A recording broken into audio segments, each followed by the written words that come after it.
Good day, everyone. I am going to discuss about the geometric and negative binomial distribution.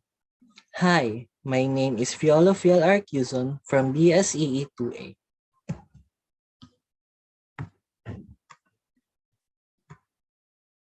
The geometric distribution. The geometric distribution, it is a special case of negative binomial distributions. It is used to describe or predict the probability that you will have a number of successful trials before having a failure or having failure before having a success. So there are four conditions to apply the geometric distributions. First, there is no fixed number of trials. Kung sa binomial distributions ay may fixed number of trials, dito ay wala. So pangalawa, there are two possible outcomes, success and failure. Third is trials are independent.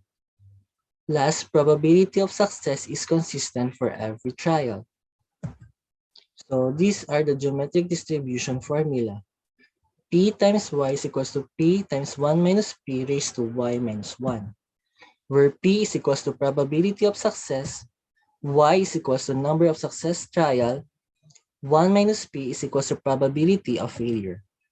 So para maintindihan yung formula, dito pinagbasehan yung formula sa trial na ito. Failure, failure, failure, failure, and then last is the success. So these two will be the y trials. And the failure will be the y minus 1 trials kasi i-exclude natin yung success which will be the last y trial. So alam naman natin ang failure is 1 minus p. Kasi yung 1 minus p is equals to probability of failure. And then yung success will be the probability of success will be the letter p. So kaya ito nabuong formula na itong 1 minus p raised to y minus 1 times p, which is yung 1 minus p raised to y minus 1 will be the failure, and then yung hulihan is p kasi yung success, kasi nasa hulihan yung success. So ito yung order ng success on trial number na may sequence and probability. So kung binigyan ka ng problem na mag-flip ng coin hanggang makuha mo yung tail, kung sa first trial mo ay naging success na agad, edi isa lang yung probability. And then doon sa pangalawa naman is, yung una is failed ka, and then doon sa pangalawa, nag-success na, the probability is 1 minus p times p. So yung pangatlo naman is dalawang beses kang nag-failed, and then doon sa pangatlo mo is success na, it will be 1 minus p times p. And then ganun din sa iba. So there are measures of geometric distribution, which is the mean equals to EY is equals to 1 over P, variance squared is equals to VY is equals to 1 minus P over P squared, and then the standard deviation, which is the square root of 1 minus P over P squared. So example number 1. Suppose 3% of Mr. Dalton's computers is defective. What is the probability that Spencer will be assigned to the fifth computer, which happens to be broken? So let y will be the fifth computer is equals to 5. P, the probability of success will be the 3% or 0.03. And then the probability of failure is 1 minus P is equals to 1 minus 0.03 will be 0.97. So let's use the formula of geometric distribution, where P times y is equals to 5 is equals to 0.03 times 0.97 raised to 5 minus 1. So is equals to 0.03 times 0.97 raised to 4. So it will be equals to 0.0266 or 2.66%. So the probability that Spencer will be assigned to the fifth computer, which happens to be broken, is 2.66%. Example number 2. A recruiting firm finds that 30% of the applicants for a certain industrial job have advanced training in computer programming. Applicants are selected at random from the pool and are interviewed sequentially. Find the probability that the first applicant having advanced training is found on the fifth interview. Suppose the first applicant with the advanced training is offered the position and the applicant accepts.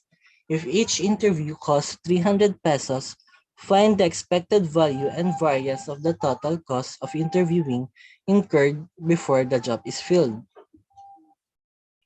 So let's use the geometric distribution formula for the letter A. So P times Y is equals to 5 because to the fifth interview and equals to 0.3 times 1 minus 0.3 raised to 5 minus 1. So it will be equals to 0.3 times 0.7 raised to 4 is equals to 0.72. So the probability is the 0.72. So for letter B, the total cost of interviewing is C is equals to 300Y. So hanapin natin dito yung expected value. So E times C is equals to 300 times E times Y. So alam natin yung EY is equals to 1 over P, which is the mean, formula of the mean. So we will multiply the cost, which is the 300 to the mean. So 300 times 1 over 0.3 is equals to 1,000 pesos. To find the variance equals to 300 squared times V times Y. So we will multiply the cost to Vy. So sa variance, sa formula ng variance, which is the 1 minus P over P squared. So 300 squared times 1 minus 0.3 over 0.3 squared will be 700,000. So let's talk about the negative binomial distributions. We saw that the geometric distribution models the probabilistic behavior of the number of the trial on which the first success occurs in a sequence of independent Bernoulli trials.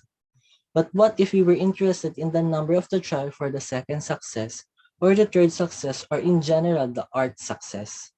The distributions governing the probabilistic behavior in these cases is called negative binomial distributions.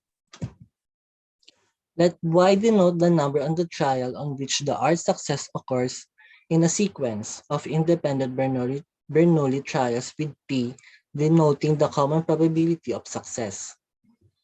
The negative binomial distribution is defined by two parameters, R and P. So here are the equation of negative binomial distribution. Py is equals to combination of y minus 1 and r minus 1 times p raised to y and 1 minus p raised to y minus r. So yung r dito will be the success. So also we have the mean and variance. Mean is equals to r over p and the variance will be r times 1 minus p over p squared. So para maintindihan yung formula, ito yung pinagbasehan ko din na dinerive nila. So failure, success, failure, and always the last is the success. So ganito na ang negative binomial distribution. Pasok na dun sa x minus 1 trials yung success.